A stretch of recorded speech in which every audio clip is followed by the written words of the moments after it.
Ladies and gentlemen, welcome back. It's another Mario Nawfall Roundtable X Spaces, and you are here once again early and live today on a Friday, at least for me, live if you're listening to the recording. Maybe not. And it's Game Day Friday. We're going to do some GameFi talk today. If you look at the title, it says, "Why are gaming tokens up?" Question mark. And what we are going to do for you is assemble a panel of people to talk about gaming, GameFi, and what's going on in game culture today on a Friday as we head into the weekend. Now, I said I'm Pulse Digital. Hello, I'm co-hosting the round table today. So you get to hang out with me, and I'll have some other people up here as part of the panel. But as we assemble that panel, I need your help. Honestly, I need your help while you're here. You can request to be a part of that panel. That's the first thing you can do. It's the coolest thing you can do. If you've ever had an opportunity to speak on one of Mario's shows, you know it's a great panel. It's a great conversation. If you cannot speak, if you are somewhere where you cannot get to the microphone, the comment section is where I need you then. You can comment down there. You can let me know what you think about the conversation. You can tag people when you have questions. We will go through there occasionally and pull those questions out for the people that are on the panel. We'll check on them. That helps us a lot. You can also share the spaces. If you know somebody that's into gaming or has a game or should be here, the share button works. You can test it yourself. You can send people a DM, let them know that we're live. Super cool when you do that. They'll usually pull up. And then last is emojis. As a speaker, as a host, we rely on you guys to use the emojis from time to time. It helps us know that you're hearing things, that you're enjoying the show, laughing, crying, going along with the whole thing. So thanks for pulling up to another roundtable show. Last bit of house cleaning before I say hi to some of the guests is pay attention to the pins as we go through the show. Things will get thrown up top. There are things up there already, such as news about what's going on Mario's main account. You already know about the political shows that we do over there. Big stuff on the main account. And there's also a post about the fact that we are hiring. It never hurts to mention that if you consider yourself good at the news, or if you're someone who maintains a news presence on X or in politics or somewhere else, we're always looking for people. Mario's account is constantly posting news. That news has to be sourced from all around the world, and we want to be the source for breaking news. So we need your help, or we need someone's help if you know someone. So check out that post if you want to be a part of the Roundtable's news team. So hanging out up here with everybody, I see a lot of familiar faces that have rolled up. I see Game On is here. We're going to be diving in with him. Game On's been here a number of times, so that's why we're talking about gaming today, because they're here for everything gaming related. So that's why we asked you guys to pull up. So in no particular order, I'm just going to say hi to everybody because I see a lot of familiar faces this time around. DeFi Zoo Racers here, for instance. How are you, bud? I'm doing good. Yeah, I'm curious why gaming tokens are up too. I have some speculations. I think there's a ton of projects that are at in-person events. There's a ton of partnerships kind of being developed, and hopefully some more polished and refined, more full gameplay experiences coming here in the near future. Would be my short take on that. No, we brought you in for your speculation, so stick around because we're going to give you a chance to dive further into that, because that's why we bring everybody up here. 2%, for instance, pulling up on Game Day Friday. Man, how are you? Bullish. This is a very cool topic. I was just at a recent crypto conference in Vegas, and this was a topic of conversation, so I'm glad to be here. I can't think of anything more gaming centered than Vegas. I mean, games are games, whether you're playing slot machines or Fallout, games are games. So Vegas is going to be the place for things like that. I actually follow a lot of gaming outside of Web3, and the one bullish sign that I'm waiting for is the return of E3. I really took that as a massive blow. I mean, COVID had a major impact years ago on the whole in-person conference thing, but E3 in particular took a massive hit. When I think of in-person conferences for gaming, I can't think of anything much bigger than that. Game On, you're next on the list as I'm going in order of who's on my speakers list. How are you doing on a Friday? Here in Europe, it's windy. It seems like it's going to be a stormy day, so not that bad.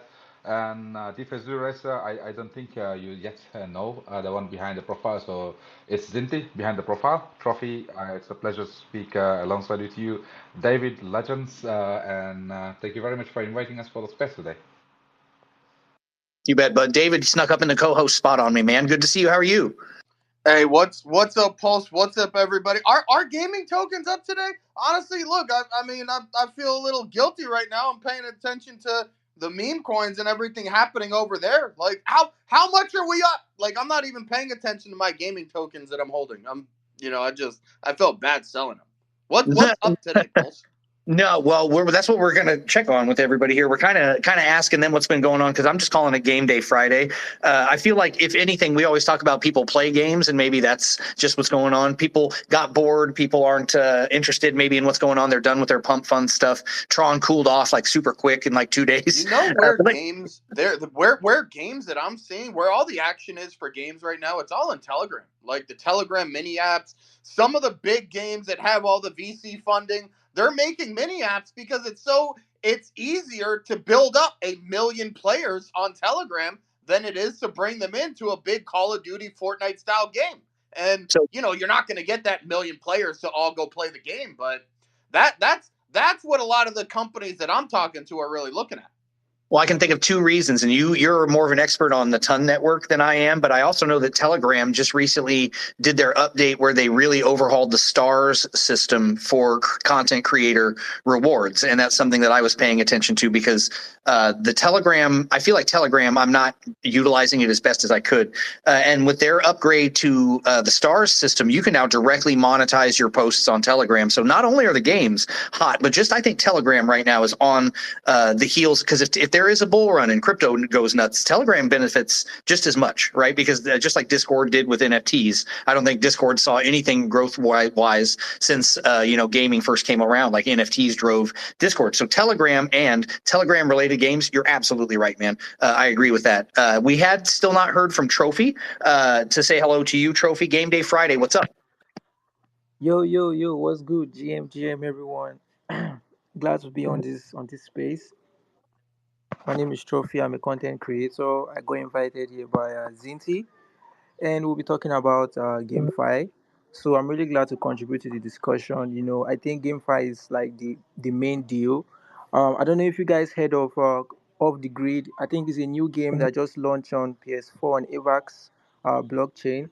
I think they had about 30,000 players and 400,000 transactions.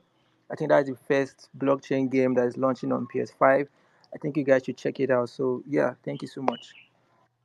Bro said PS5 and AVAX. It's like we're living in an alternate timeline. That's awesome because we've talked about the importance of those brands like that. I wonder how angry Steam is watching PlayStation adopt this type of stuff while they sit on the sidelines. I've never taken an opportunity to miss a swing at Steam for their attitude on gaming, so I won't stop here. Kensa, haven't heard from you, man. Happy Game Day Friday. How are you doing? Hey, happy Game Day Friday to you, sir. I'm doing pretty well. Really enjoyed our GameFi conversation a few days ago. Excited to be on here again. We're on our end. We're building gaming infrastructure, on Solana, and already have like 10 plus games launching with us. So happy to share, some insights and learn from everyone speaking here. Do you think David's right about Telegram gaming? Are you doing anything focused strictly on Telegram yet? Only on Solana, but I'm extremely bullish on Telegram gaming. The community's already there. I use Telegram half the day, and if anyone can tap into that user base, I think that would be a great opportunity and success. And look, Pulse, it's not only the games, it's the entire mini app ecosystem. And that's what I think is being overlooked right now. I mean, you've got stickers, you've got a lot of the different areas of the entire Telegram Ton, ecosystem that appeals to the DGens, that is interesting to people in Web3. And the mini apps, that's the utility for everybody else. And even the DGens too. Where are all the trading bots? Where are some of these other cool websites that they're starting to make simple Telegram mini app versions of? I mean, I think that's the untapped part that we're going to see some innovation on. And look, that's cool. Like, put some AI in my meme coin sniping bots and mix some gaming stuff in there with it. I mean, I think there's huge potential there. And Telegram's on every phone. You got Telegram on Apple phones. You got Telegram on Android phones. Winch, why don't you speak on it? We haven't heard from you yet. Game Day Friday. Telegram's going to blow up. Is that the thing? GM, everyone. Absolutely bullish about the Telegram chain itself. And actually, I have this vision as like Telegram tries to make something similar to the WeChat. Like create the super app. Inside of one app, you can just fulfill all your needs. And basically that's the question: how we can onboard Web2 audience to the Web3. That's one of the, let's say, challenges for Web3 guys, just to understand what to do in order to make people from Web2 area understand that crypto is simple. So Telegram tries to make it, and let's see. So I have to bring this up. I feel like I'm on repeat when I do this, but maybe someone hears this for the first time. If Telegram's making it simple, they're following the same footsteps as Reddit, because Reddit snuck crypto into over 1 million people's hands by calling them something other than wallets and NFTs, right? If you guys followed what Reddit did with their avatar system, instead of calling them NFTs, and they called them vaults instead of wallets. It's literally what you're saying. You know, Telegram, the stars, you know, you're sending a form of digital currency back and forth through their app. It's so subtle. And the way they're doing it with Ton Network and stuff like that, it is the normal people. I don't want to say, I'm not trying to be diminutive when I say that, but because it either makes us not normal or them normal. Those people who aren't using this stuff yet aren't necessarily interested in hearing any of these words. They're burned out. They're jargon. You know, they have negative connotations. Only those of us that are here are willing to suffer it. So I do think it's going to be a big deal. Zoo Racer's got his hands up, and then we're going to touch, if nobody else throws their hands up, some of the other people that we haven't heard from yet. Go ahead, Zoo Racer. Sorry to cut somebody off there. I just wanted to throw in. He said something about WeChat making the everything app. I'm waiting for Twitter games to come. That's all I had to add. I'm waiting for the Twitter everything app to come. Oh, well, it's X now, but you know, when are we playing games like while we're in spaces here, like PvP, like wrecking each other? I think that'd be awesome. You know how into gaming Elon is, and with him doing the streaming and stuff like that in his spare time, that's honestly not a stretch in my imagination. I'm sure there's probably been conversations on the campus. I can't speak to, you know, I'm tinfoil hat here, but that wouldn't blow my mind, because he's definitely pushing the streaming. Like the biggest account on the whole platform does streaming for games on the platform. It's crazy. So I wouldn't be shocked if there was some simple game. I'll give you another example, because you just pointed this out as I'm staring at my monitors, because I'm running the David 69 monitor setup. YouTube slid games on there without telling anybody. Have you guys seen the games that come up now when you're scrolling through YouTube, or they're on your mobile sometimes? They've got literal games. Like on YouTube, you're like, hey, do you want to play a game instead of literally doing the thing you came here for because we're a video site? Well, play a game instead. So they're sneaking them in everywhere. Everybody wants a piece of the pie, and that's why it's so important to have conversations like this, because everybody wants your attention, David. We just talked about this yesterday. You only have 24 hours a day, man. So whether it's Justin's son trying to get your attention on his thing, or it's these games trying to get your attention over there, everybody's pulling at you. It's just crazy to see where we end up. And why are the tokens up in gaming? We're going to cover more of that. Who else haven't I heard from yet? UMGD is someone I haven't spoke to yet. Happy Game Day Friday. How are you? Doing good, fam. Thanks for having me up. Just got in here, heard the discussion, talking gaming, integrated gaming into these social media platforms. I'm not bullish on metaverse and gaming and NFTs, but I do like what DeFi said, bringing some type of games onto X so we can all interact and, you know, have fun, make something, make connections, networking, you know, maybe prizes. Facebook does this. A lot of other platforms, they make a killing off it. It'd be good revenue for Elon. Or maybe, you know, adopt a Dogecoin as some type of payment to pay for apps and services, etc. Just not bullish on gaming in NFTs and metaverse, but definitely the social media platforms. I see it as a win. But in your mind, when you think of the kind of games that would be on X, I'll give you one example, and then if anybody else can come up with something else, I would picture a game like Pictionary as a great spaces game. That's a great example, I think, of something, because maybe the host or the co-hosts have the ability to draw something, and it would be like a shared screen draw, and then you guys would be able to guess, and it could be some form of a game show style game like that. They'd have to be some sort of interactive game, and if anybody else can come up with an example, I think that's a great way to think of it, as a social game or like a game show, because there's the host, you've got the co-hosts, you've got speakers, which would be like players, and then you've got the unlimited size of the audience. That's also a huge part of it. Another good good one is trivia. David, there was a game, I can't remember the name of this, that was like for a while, it was a massively popular mobile game where every night at 7 p.m. or whatever, some dude went live and like you could all log in at the same time and play this 2%. I know you know this. Do you remember the name of this? If anybody else remembers the name, it was a trivia game and it was played like nationwide. And it was like somebody got Trivia Crack. Trivia Crack. Is that what it was? It was like a one. Trivia Crack was the one that I remember. Yeah, that was something like popular. that, like a once a night live show on X where everyone could log in all at once and play some sort of a massive PvP, from 1,000,000 to 1 winner type of game. Yeah, there's a whole world of this out there. I like where you guys are going. I hope X is listening to this somewhere in their in the backlog because they're taking notes from all of you guys, and they're going to steal this, and you won't see a dime. By the way, DeFi Zoo Racer, go ahead. Oh, sorry, I didn't mean to raise my hand. Sorry. Oh, that's cool. No worries. Yeah, Brianna, Brittany, I'm sorry. We haven't heard from you yet. What's up? Hey guys, good afternoon. It's Brittany here. Well, actually, my name is Chase. I'm currently here in Gamescom in Cologne. There's so many things happening, but I think the game you're referring to was HQ Trivia, yes. which was quite a hit over a couple of years ago. But I've been seeing a lot of like trivia games happening, even on TikTok, where it's actually live. So I don't see it as a stretch to be happening on X or Twitter as well.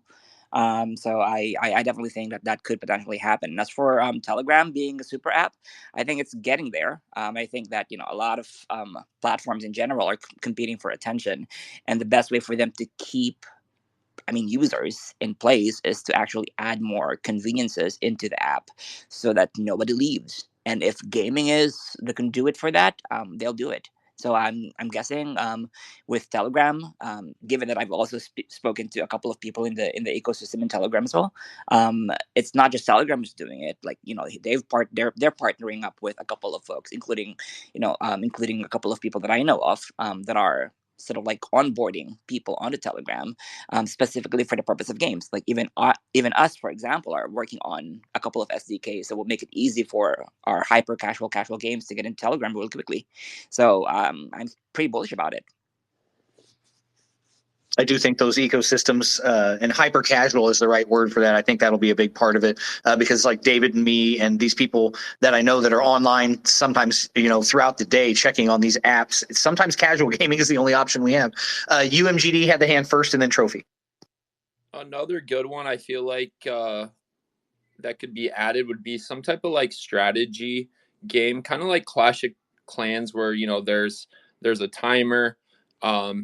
You could join other guilds. Maybe something could be done with like we could connect our NFT into some kind of like sandbox, build, troops, houses, buildings, stuff like that. I think this would be a win. That seems to be really popular right now.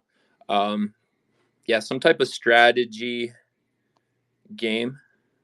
What was it on Facebook that blew up? Was it the farming game on Facebook? Even the simplest strategy games, right? Yeah, that one blew up. Farmville, was it? I think. Yeah. So something like that, and I like what you're talking about too, is being able to create clans and stuff like that. Boy, you'd see tribalism on this app like you've never seen it before. If all of a sudden your affiliate badges actually meant that you were like in some sort of other faction against each other, that'd be a whole nother level, man. That'd be cool. But the app, like you said, is supposed to be the everything app. So we'll see what the guy that has the ideas at the top. Trophy, go ahead.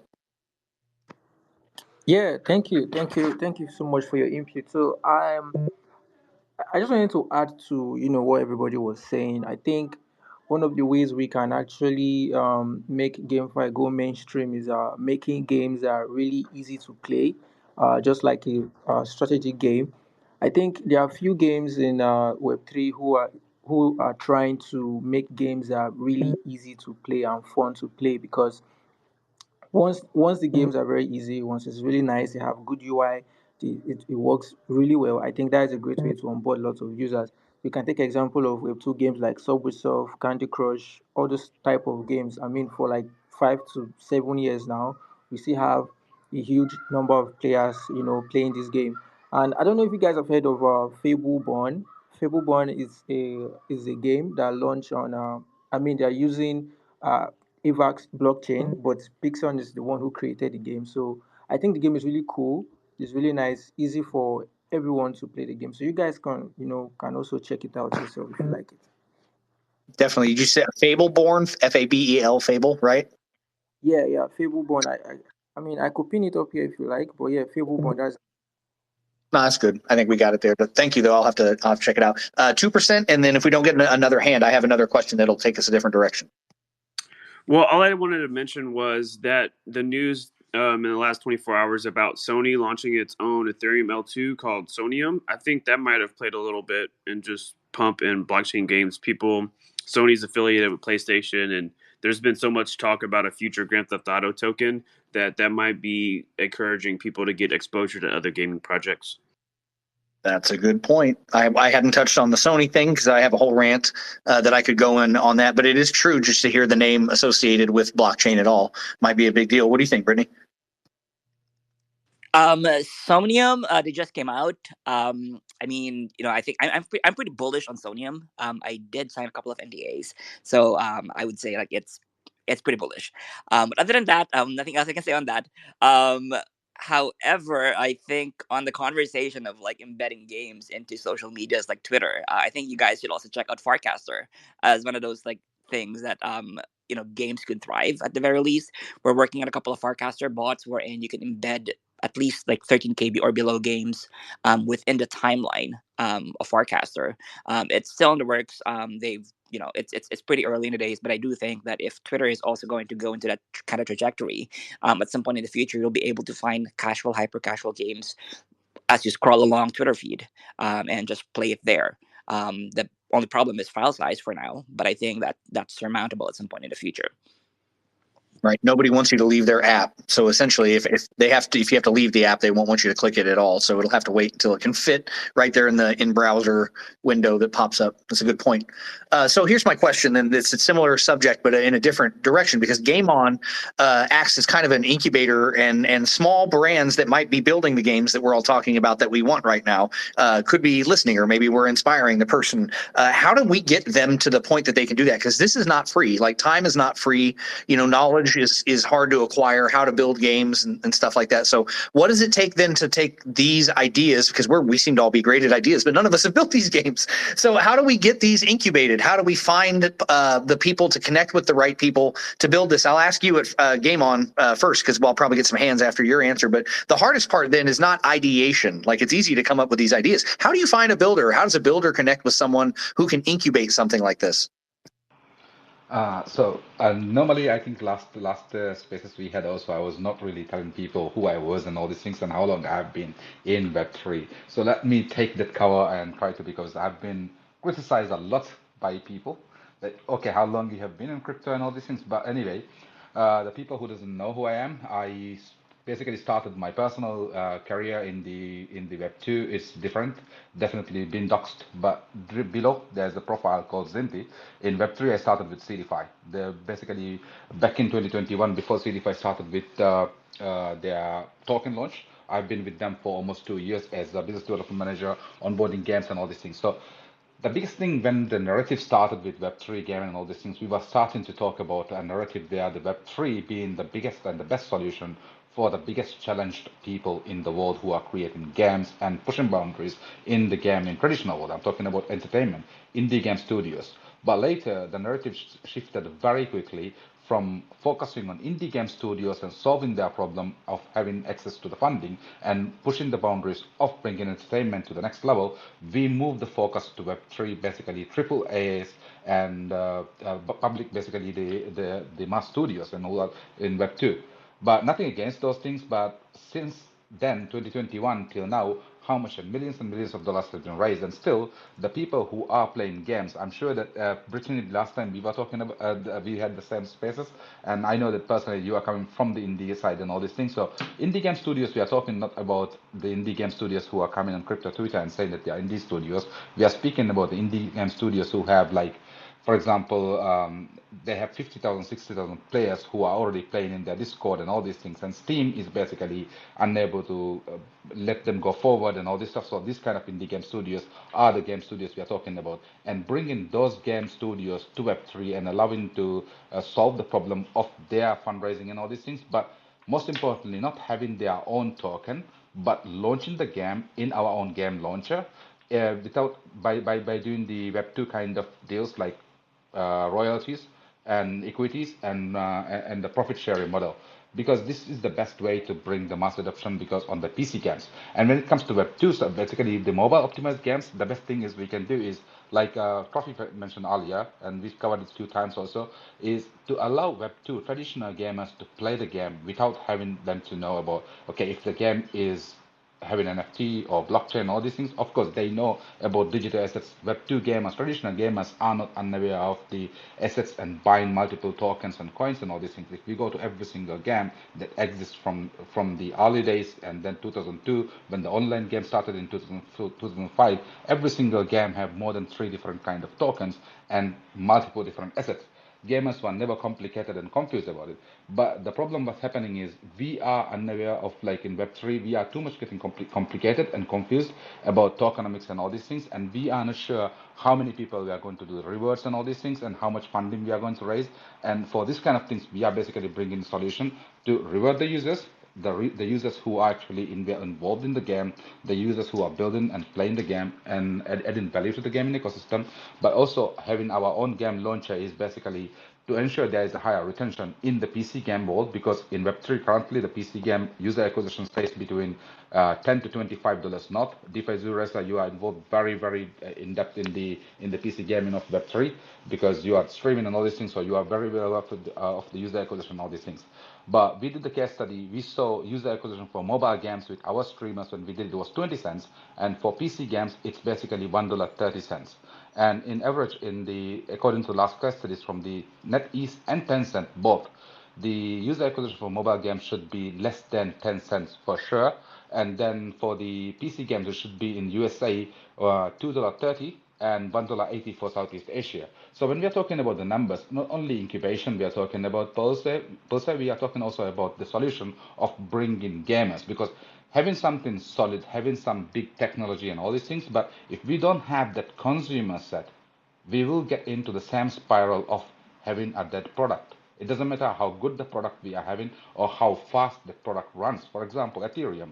If we don't have tens and thousands of applications, basically some of the applications are successful, some of the applications are not successful. But if these applications are not built on Ethereum, Ethereum will not be getting those transaction fees that actually gets converted into business. We call it revenue. That actually is needed to run a business. So that's the biggest solution we are providing basically when it comes to incubation or acceleration into Web3, and also there's the assurance of having retention on PC games and all these things. So when you talk about retention, I'd be curious then, how do you measure whether or not someone has been retained? Let's say a gamer finds a mobile game or a PC game. What are you looking for to consider that a successful retention? Is it multiple returns in sequential days? Is it time spent in a single day? Is it like there's got to be a metric when you're saying, okay, this is a one-time player, this is a casual second return or a third return? Is it like 5 games in 2 weeks? How do you measure it? So currently in the Web3 ecosystem, what we see is when a game is launched as a mobile optimized game, we all know what's happening. There's a reward pool of $10,000, $20,000, $30,000. The user have to go do is what they need to go download the game, play the game. There is no requirement for asking the user to play to a certain level, achieve certain things within the game and all these things. But the most important focus goes onto Twitter. Follow Twitter, like this. The same thing we mentioned talk about the Telegram. If we go to Telegram, every single application, I'm very critical on Telegram side because there are certain games I really love on Telegram, but there are certain games that does not ask for attention, because in marketing, the most important thing is that 5 to 15 seconds you ask from the human being for the attention. That's the way you actually can convert that user to a long-term high returning users. Yes, that's a very good question when you ask, what is considered when it comes to retention? For example, it was something that in Web3 we talk a lot about how that we break the retention of Web2 compared to Web2 we have broken that of the 7 days track of the retention. But let's be realistic, in Web3 when we broke it, I personally have 16 wallets, and if I was playing a game in Web3, I'll be playing with multiple wallets. And if you remember, anybody is here, remember in the Twitter timeline, those days, Twitter to the X timeline, you will see multiple strategies how to play XZ Infinity. Sorry, nothing against XZ Infinity, guys, but this is really the truth. How to play XZ Infinity and how to earn the most. Have 10 wallets, log in with these 10 wallets, do this, and then basically we broke the 7-day retention at the higher numbers. That's how exactly we did it in Web3, and without sugarcoating it, we say. So what we are trying to do is our Quest platform will be creating an SDK and API asking the user to go from point A, which is the Quest platform, to go to point B to do certain things like achieving certain points, leveling up, and collecting certain items, and then when they come back to the point A, they are getting a reward. So now there is something that they have to do on a daily basis. If they are going on daily basis to the Quest platform, they are not supposed to only go and like and retweet and attend the Twitter, but also to the game and go and try to achieve certain levels in Twitter. If they're supposed to do a certain level, like level 15, then only they will be able to participate in the reward pool of, let's say, $10,000 or $20,000 pool of pre-test. And this ensures that higher retention in the game. And we actually are trying to do the closed beta testing for the SDK. The Quest platform is right now live. API and SDK will be live in the first week of September, and we will be doing this testing with some of the mobile games that are available. And that's basically what we are doing with the retention when we are doing it. And when we start finishing the whole thing, then we will know if the retention will be breaking or not, because we are also creating a layer of, I would say, some kind of centralization, which is allowing traditional users that when they connect the wallets, when they create a user in the ecosystem with their profile, which is Facebook and email, because of these two, the user now will not be able to create a second profile within the ecosystem. So whatever the user do, he have to have, again, another 2 more social media accounts to create an account. And every single account have to have 2FS on. This is just to avoid users creating duplicate accounts and all these things, and start writing strategies how to earn more by playing this game. So when we know those things, then we will see, okay, what we are talking about higher retention, if we can break the retention strain of the Web 2 compared to Web 3 and all these things. So those days when they come, I will definitely be more than happy to answer the exact number. I appreciate that. And Winch, I saw you had your hand up. You're free to go for it if you want to, and then we'll throw a reset around. Basically, I just agree with this statements which were shared earlier, but at the same time, I'd like to add here that traffic here, I mean users and players for Web3 games specifically, they are highly motivated in terms of airdrops and play to earn or play to airdrop mechanics. So that's why we have higher motivated traffic compared to the regular gamers, because regular gamers, they are focused more like on gameplay, lore, and maybe achievements. So some games try to build their project based on the lore, based on the gameplay. And if this project actually gives this solution to the gamer to make it fun, like a fun and entertaining type of game. In this case, retention will be more organic rather than comparing the cases when we are speaking about the airdrops. So we need to take into account when we speak about retention in Web3 gaming, comparing with the Web 2. And at the same time, as I mentioned earlier, we have these achievement systems. So we are speaking here about daily or weekly login streaks. So they also have this trigger for people to stay with the game. And of course, when we speak about mini apps, specifically about Telegram, so we have high, let's say, competition between different mini apps at the same time. So main part of those quests are quite similar. We are speaking about like, let's say, ordinary stuff like social networks, like subscribe to the Telegram channel or to the Twitter, and then we get into the gameplay. So if there is some difference in the gameplay, in the lore, okay, there is a chance for a project to outstand the competitors. Otherwise, we have to take into account these matters in order to, let's say, classify how well this or how organic this retention is. All good points. And I appreciate that. Brittany, before we do the reset, you want to jump in? Oh yeah. I was just about to say, in terms of like retention, at least at the very least, like we have to consider what sort of retention are we measuring here, and what sort of like motivation are we trying to to encourage, right? Like a lot of times, like when you talk about Web2 gaming, for example, a big chunk of like how we do and measure retention is kind of like what kind of game is it? Like, is it a casual game? Is it a hyper casual game? Is it a mid core game, or is it a hardcore game? Because like this would have like different benchmarks in terms of retention, with all the basis of data that we've had collected for the last decade or so, right? Like say for example, for hyper casual games, it's usually about 50 to 70%. Day two is a good benchmark, but for a hardcore or a mid-core game, for example, it's like you're lucky if you get like at least about 30% to 20% day two retention, right? And so on and so forth. So you get to day 2, day 14, day 30. So you track your cohorts of users over a period of time. And I think one of the things that we're missing right now in Web3 in terms of like measurement is kind of like a measurement platform. If you've heard of platforms like Adjust or AppsFlyer or any of these measurement platforms that basically tracks each and every single cohort of your users and see where they're at the journey of your game. So you're tracking either their experience in the game and how the core loop of the game is, or you're tracking them based on how amazing your incentives are. They keep on coming back to your game over and over again because of that motivation of incentive. So I do think that we kind of like had to divide it into two.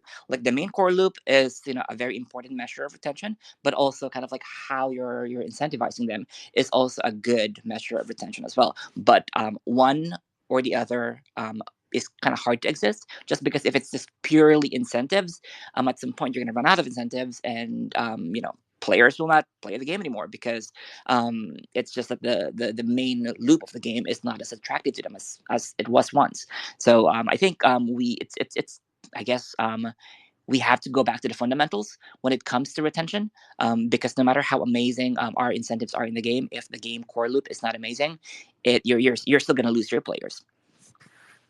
So many great points. So many great points that I can't even go back and reference any one of them. But I do think about lore versus rewards as a thing, because that never used to be a problem for me when I used to play other games. The reward was playing the game, and now I have this weird part of my brain where it's like you could be earning money right now, so I have to fight that all the time. I appreciate the input. So we're going to do a quick reset, and then I have one more news story I want to touch on, because I cannot do a Spaces with this account today and not touch on this one story. I promise it's relevant. But before we do that, I have to do the housekeeping and ask you guys for more comments in the bottom right. If you're on the speaker panel, it's cool, you can speak and stuff, but everyone else, if you've got something to add to this conversation, questions, comments, concerns, bottom right, please tag people, tag whoever you're talking to. We're going to check it out. Before we get into our conversation with Game On, if you're somebody that's looking for help with your game, you should probably contact Game On. If you're in the network and you need help, or if you heard anybody up here that's speaking that sounds like someone who could probably help you out, this is a great opportunity to network. These spaces are custom built for that, because you just got basically a resume from all the people on the speaker panel, and you get that all the time on the Roundtable and Mario's shows. So make sure you guys take advantage of stuff like that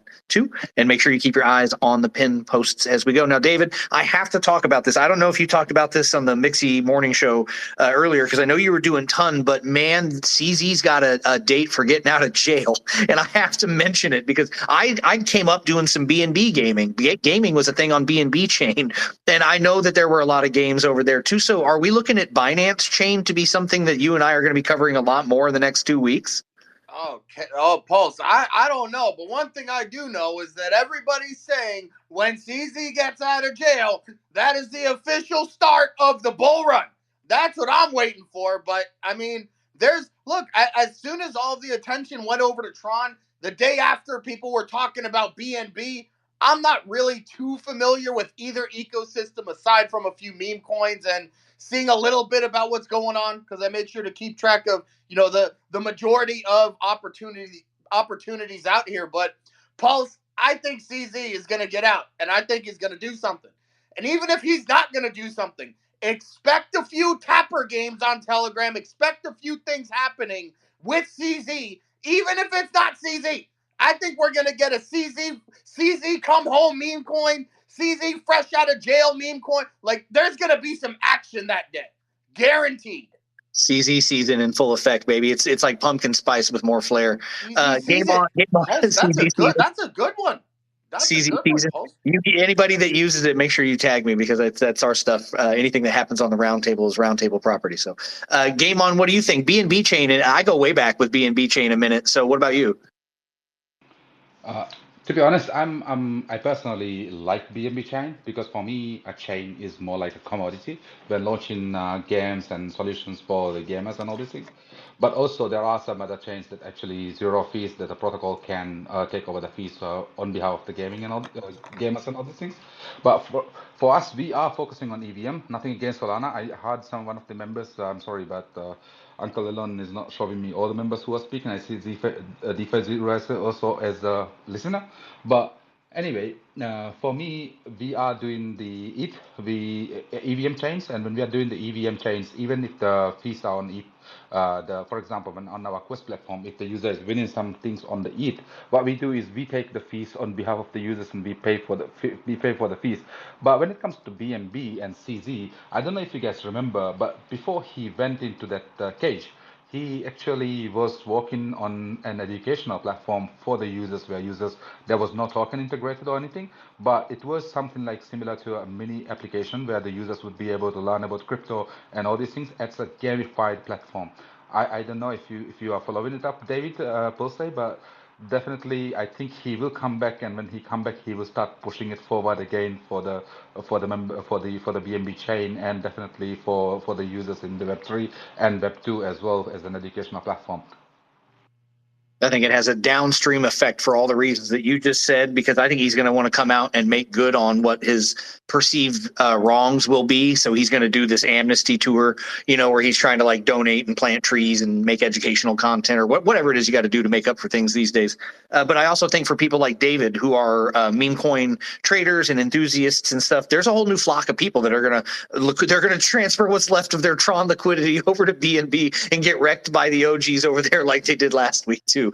But they're going to have fun doing it, and there's going to be a whole host of new platforms. And I think CZ coming back, not because I'm a cult of personality kind of guy, but I just think that Crypto X, what used to be Crypto Twitter, just loved the guy so much because he was so memeable, and he was he's like a more memeable, more personable Vitalik, I think. So it'll be cool to see him come back. And if anybody else here is as excited about that, and you have any thoughts about CZ coming back, I'll give you a couple of seconds to raise a hand. Otherwise, we do have coming up with Game On Forge an entire AMA, and like I've said, they've been here with us before and we've talked to them a little bit, but we reset and pretend like you haven't been in the room, and they're going to describe to us from the floor up what it is they're working on. So in case anybody here needs that work with them, they're going to do that too. So since nobody else threw their hand up, I do see through the listeners a lot of people. I appreciate you guys pulling up. Remember, comments down below. If we say anything that sparks your interest, you can still raise your hand. We will cycle through. So if you have a question for Game On, you need to either tag us or if you even have to DM one of us to get into the spot, we'll get you up here. But Game On, I see you got your hand up. Go ahead. Yeah, so instead of throwing like people, I hear a lot of times, time and time, we see in crypto Twitter, we hear people throwing the people who are talking about memes under the bus. But the reality is, if we see the gamers, for example, if we see the mass adoption of gamers coming into Web3, I personally don't know how it will be, but as a gamer, I have seen back in the days, and if we go back to the histories, traditional gamers are the biggest degens when it comes to memes. How many memes they created? There was back in the day, there was the Call of Duty, I think. They started with the F, the keyword F. How crazy it was, and even people created their own basically websites and started promoting and all these things. So we might see, who knows, we might see a crazy meme coming up even from the gaming ecosystem, gamers coming in, because gamers are the biggest cults in this whole world. They create factions and all this stuff. So and then at the end of the day, the people who are creating factions are the people who are actually focusing on monetization of these things, and they will be the trendsetters, streamers, the faction owners, clan owners, and the people who are leading the flock of the gamers. They are the people who create these cults, and they will end up doing the same thing. If anybody here down who played World at Arms, basically that's the place where I started back in 2005 online gaming with a clan called Norfair. Then later we moved on to Sinister. All those days, Sinister, basically we started with a small clan and all this stuff. So today we have 4,000 plus daily active gamers in Sinister, and it was the days when I still remember we started our own website, started selling stuffs and all these things. So this cult of a degen style could become the biggest cult in the gamers when the gamers mass adoption starts coming into Web3. This could be something optimistic, but the reality is gamers are not unaware of memes and all these things. And meme is a culture, it's a tradition, it's a group that they recognize their own value and their own respect and all these things, and they follow each other on these things. So that's my take on the people who are supporting memes, and that's in a good way. I would say not all the memes are bad. Not all the memes are good, but if a meme is good, there's a culture, there's a tradition, there's a community following it. That's basically the best meme to go for. Let me ask you a culture question then, because if games are what rules crypto and gamers have all grown up now, and we're all in our business suits and our kids are playing games, kids are doing one thing more than we ever did. They're watching streamers. This is something that if anybody has kids at home, you know this. You watch your kids watch other people. You watch your kids watch other people play games. I know that sounds weird. So what does it look like for you? The future of gaming has got to be streamer focused, or at least streamer forward. And this is a huge part of what's going on for you, right? Yeah, so when it comes to streamers, I think I know only DeFi Zero, so you are only the one who's basically streaming and all these things. And look, I see that he is not streaming like that, but he creates content and all these things. But traditional streamers, when it comes to if I'm a big fan of FPS games and all these things. If you look at the trends on YouTube, most of these streamers are not the best hitters when it comes to FPS games. So what they do is they will, alongside with them, they might be the best personalities when it comes to in front of camera, making fun and all these things. But making a game attractive to the people play or watch all these things, that makes keyword. For example, when you are looking for a Fortnite or PUBG and all these things, you will look most likely go to YouTube and search for 80 kills in one battle, or solo versus squad, and all these kind of keywords you are searching for. So these streamers actually look for the best hitters in a particular clan, and they actually pay these players to play with them on a weekend and all these things. And these are the players who earn less, and streamers earn a lot of money. And when it comes to Web3, these gamers would actually start becoming more valuable, and they will start extracting more value that's actually not being given to them these days because of streamers. Again, nothing against the streamers, because I'm connected with a lot of people, and I see some of those guys not on Twitter, but they are mostly on the TikTok and Facebook and YouTube. But these streamers will start actually starting to share a bigger pie to these creators, these individual players who are best headshots, basically best hitters when it comes to FPS games and all these things. Yes, I do agree with you when you're saying I have a son like 5 years old.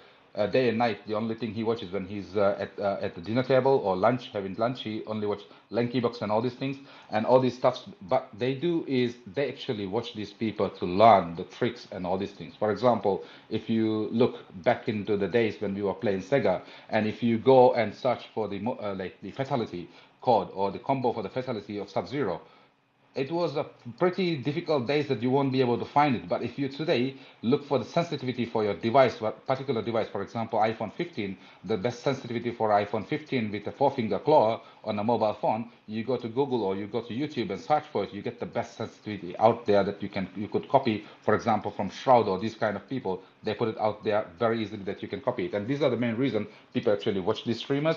I believe personally it will be streamers forward. But also along with the gamers who are playing the game, they basically share the equal share of what they were supposed to get.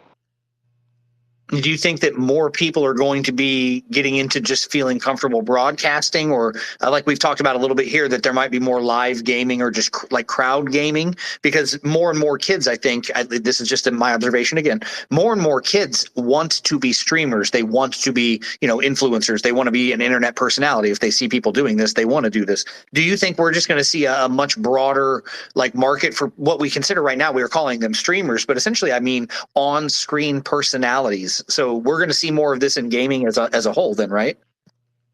We will. To be honest, we will, because there are so many people who are very creative.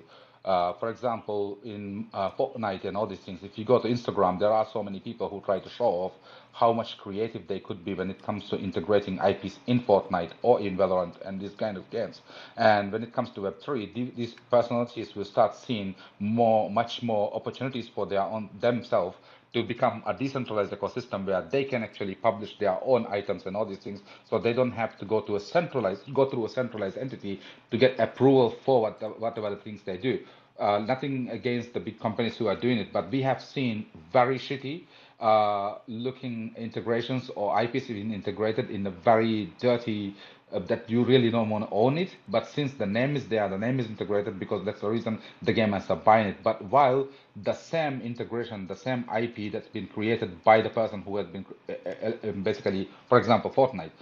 Epic Games might be choosing somebody who is a creator who's not really good enough, while the other person who was not selected to become the creator, who was much better, who created much better arts and all these things, might not be selected for these integrations. And those kind of people will find their own opportunities in Web3. And yes, in going forward, we will see more and more internet personas, but it doesn't have to be streamers because every gamer will not come on the live and do streaming. Like if you look at now even most of the gamers, majority of, I would say 60% of the gamers who are doing live streaming, they will hide their face and do the live streaming. Only the gameplay goes live, or they will put a personal character like a PFP or something like that as a personal character because they are actually shy on camera.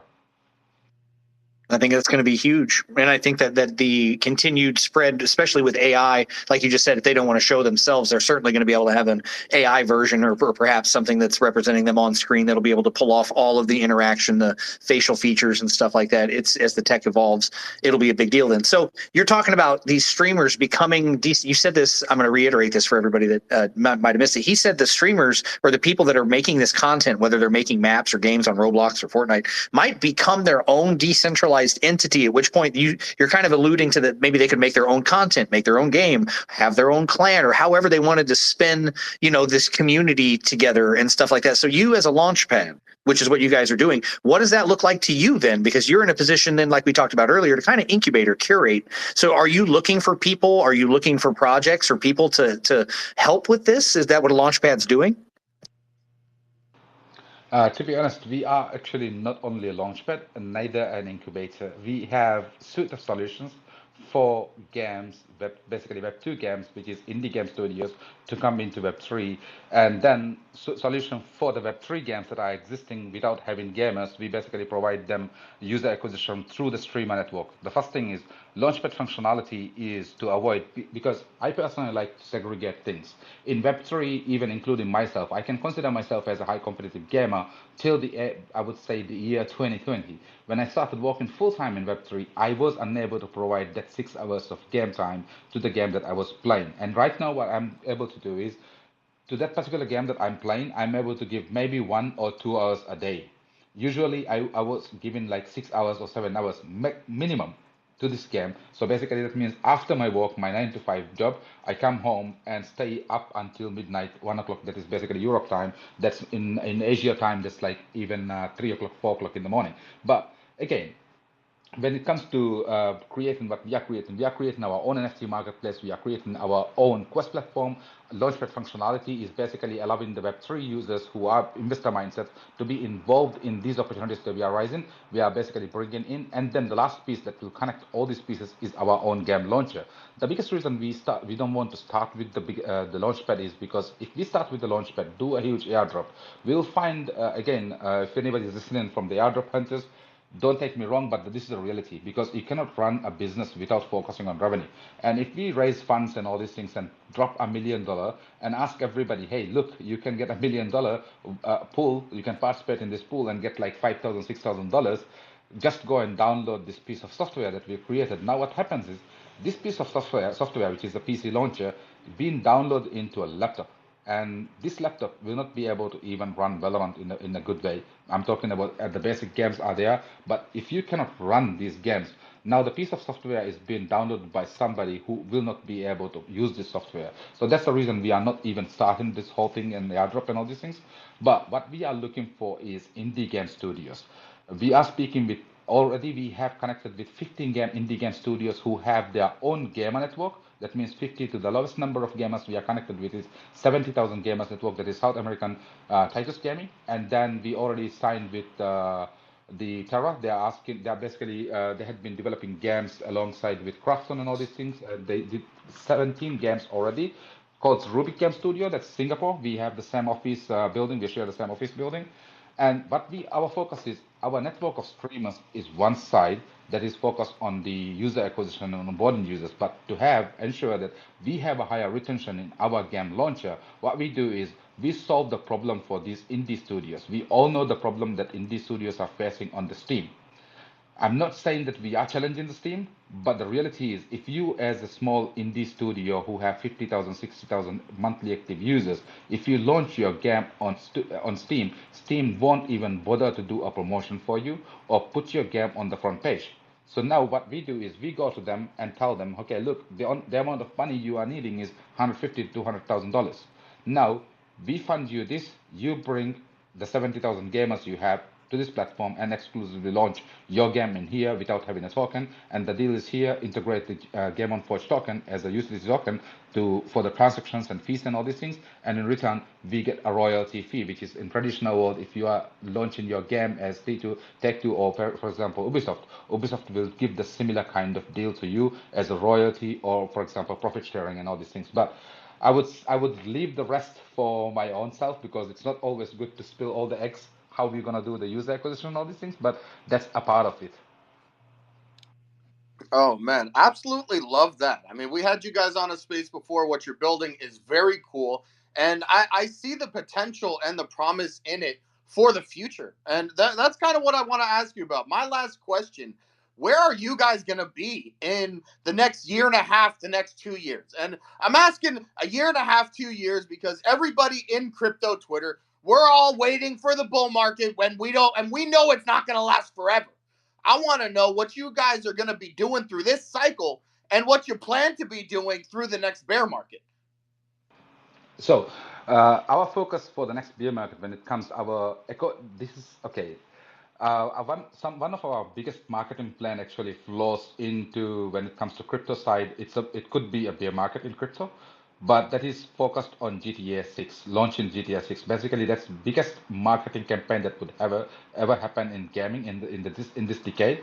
Now, if you are coming from a digital marketing industry, the biggest thing that you can do is taking the advantage of those keywords and slide through 10% of the marketing budget that they spend into that on the Google and ask people for what you are building, all these things, and then get the users from there for your platform. That's basically the biggest marketing that we are basically planning on after launching our PC game launcher. But I would say for a shorter time period, what we are looking for is right now to focus on bringing these indie game studios, as well as initially when we finish our TGE, we will select the mobile optimized games during the time of TGE as well.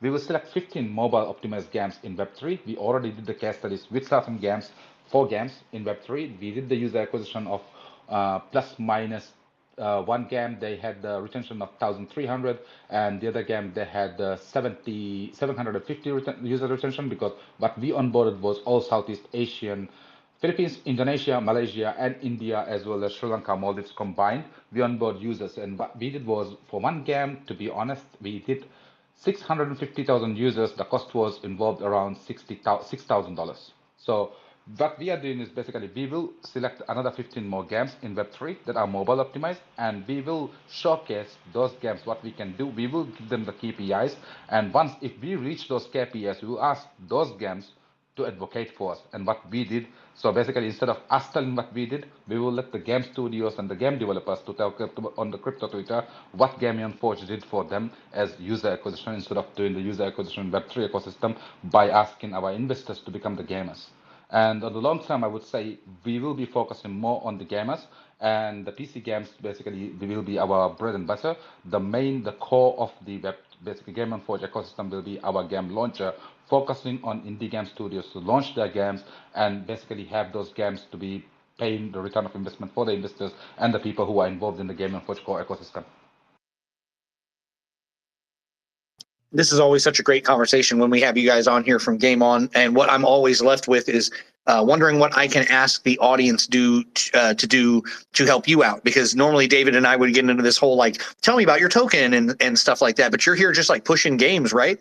There's no token. We don't need to ask you about that. What would you ask everybody that's here? Because we've been to a few of these shows together. What would you ask everyone to do? To follow the X, go to your website. How can we support you further? To be honest, I would suggest everybody don't follow the X, don't follow Twitter. just join our website and see what we are doing on the website, because X is X. Because we have to see yet what Elon Musk is going to do with X, with games and all these things. But we do our Twitter spaces every Wednesday.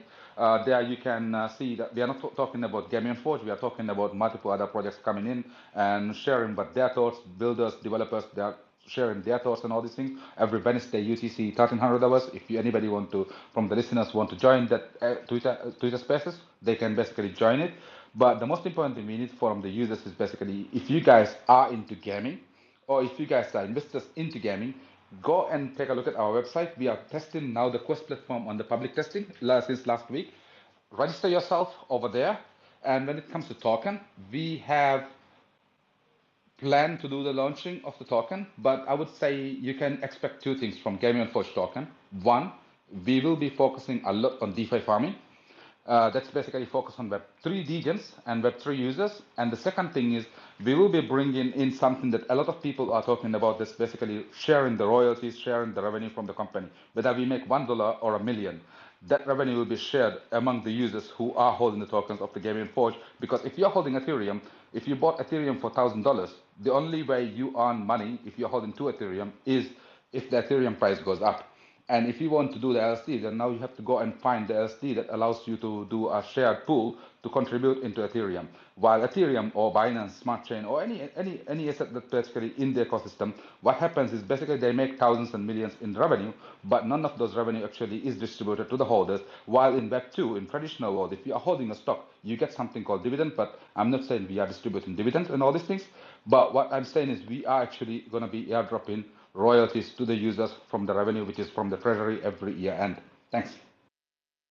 I appreciate you pulling up. I learned two things at the end of this. If there was going to be a token, the only place you're going to hear about it is going to be the Wednesday night show from Game On their own X account that they host, or it's going to be on one of these Mario shows, because that's sounds like the only two places on X that they're breaking alpha are going to be here and there. So I am going to try and make it to one of those Game On Wednesday shows. I appreciate you dropping that here. And I assume that a lot of the other people here that have been so well spoken about everything, Brittany and Trophy and Winch and everybody, is going to be at those shows too, because it sounds like you guys all get together. And Zoo Racer, shout out for all the streaming content and stuff. He got a couple of good shout outs today, dude. Appreciate the work that you do. Streaming is hard work, so I'm sure people appreciate that, and we got more than enough flowers for streamers today.